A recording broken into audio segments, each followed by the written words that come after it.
So I'm gonna do about half of its stretch.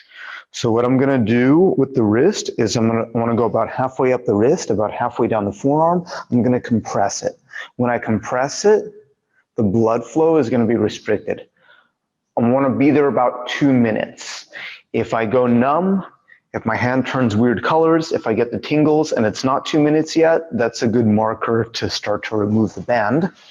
But this is what's gonna happen, and actually I'm a really good model for this because I have a very fair skin, so you can see my skin literally turn red. So see, I'm stretching it. If you do no stretch, you're not getting the benefit. Oh yeah, if you're in a pinch for money, the inner tube of a bike tire can also be used. You can probably get those free at a bike store. That being said, they're not as good and they don't last as long, but if you need to do it in a pinch. Sometimes I like to fold. In this case, I don't need to. So about halfway up the forearm, halfway up the wrist, my hand is starting to get pale. I'm just gonna move a little bit. So one of the other benefits, you can see I'm not flexing my forearm, but my wrist is locked. So when I move it, I'm actually getting some resistance training as well. So I'm actually building a little bit of forearm strength. I can open, close the hands because you're pinning those tendons down so you can move them as they're being pinned down. You get a pretty interesting massage aspect of that as well. I can do circle, and you can see the difference, the color difference, right? This hand is starting to get a little bit pale, but I don't feel the tingles. I can still feel my hand. Usually it's either numbness, blue, or pins and needles is usually when you want to start to take it off.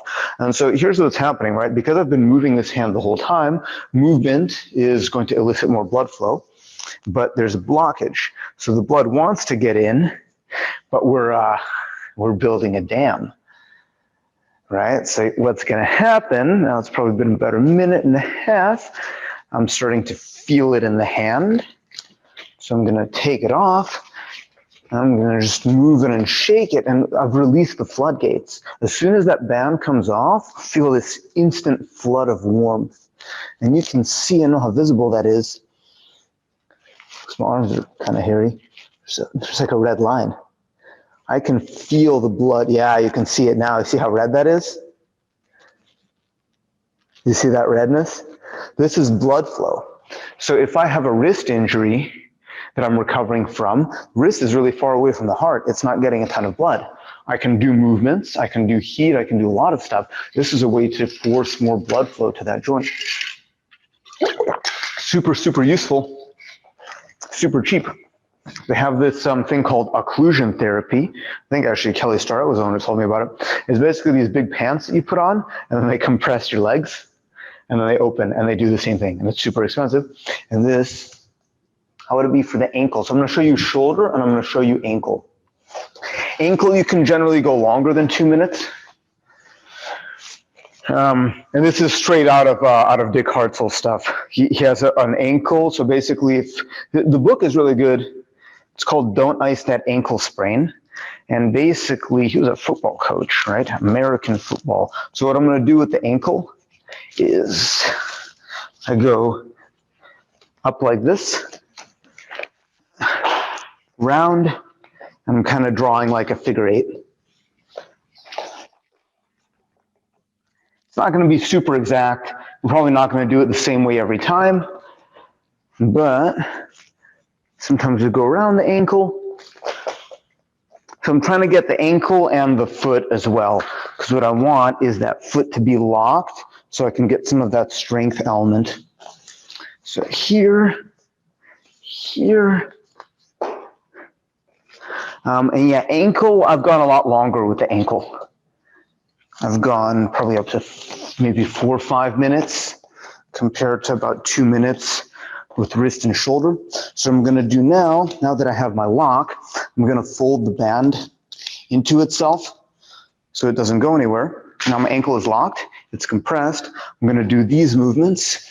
What I can do also is if I have one of these guys, this is the whole Dick Hartzell protocol, is grade 1 ankle sprain.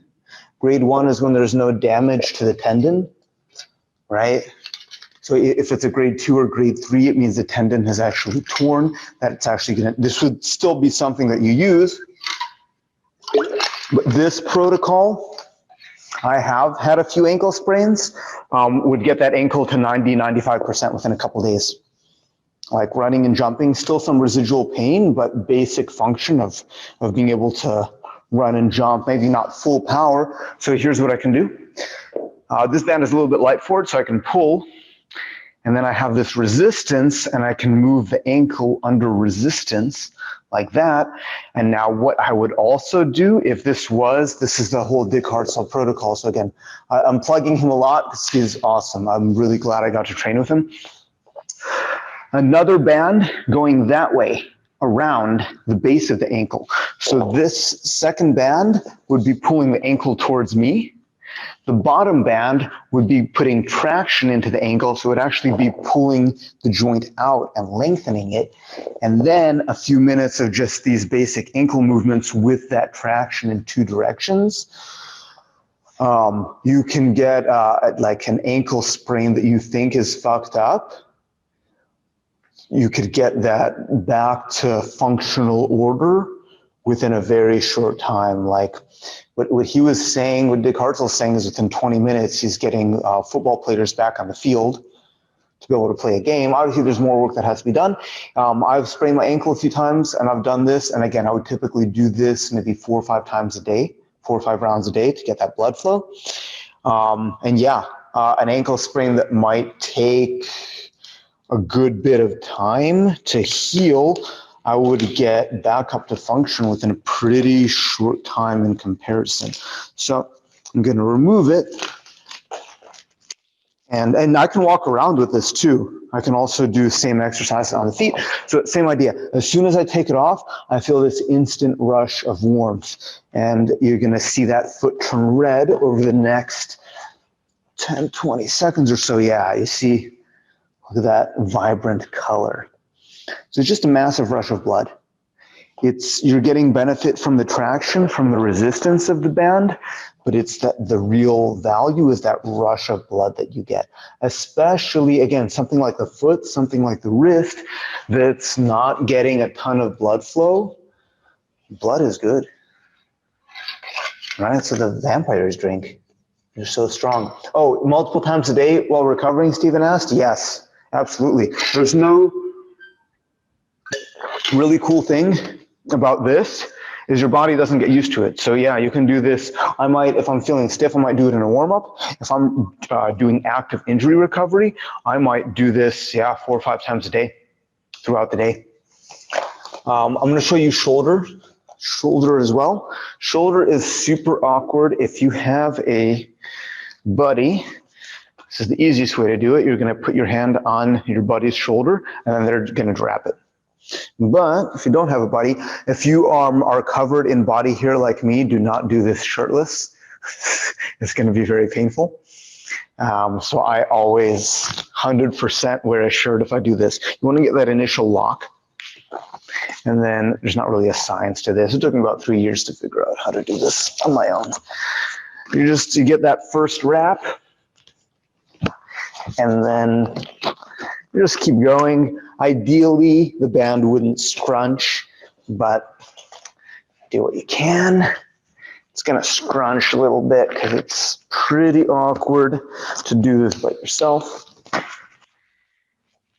Shoulder is awesome. Awesome, getting all that blood to the shoulder. So, if I can find a place to lock it, good. If not, if I'm lazy, I might just hold it with the other hand. I tied this one a little bit tight, so I'm not going to get as much time on it, but I'm just doing shoulder movements. Just trying to do movements that would increase blood flow to the arm. It's being blocked. Sometimes you get some good veins popping out as well if you tie the right place. I don't have the training to do that either. But same idea as before.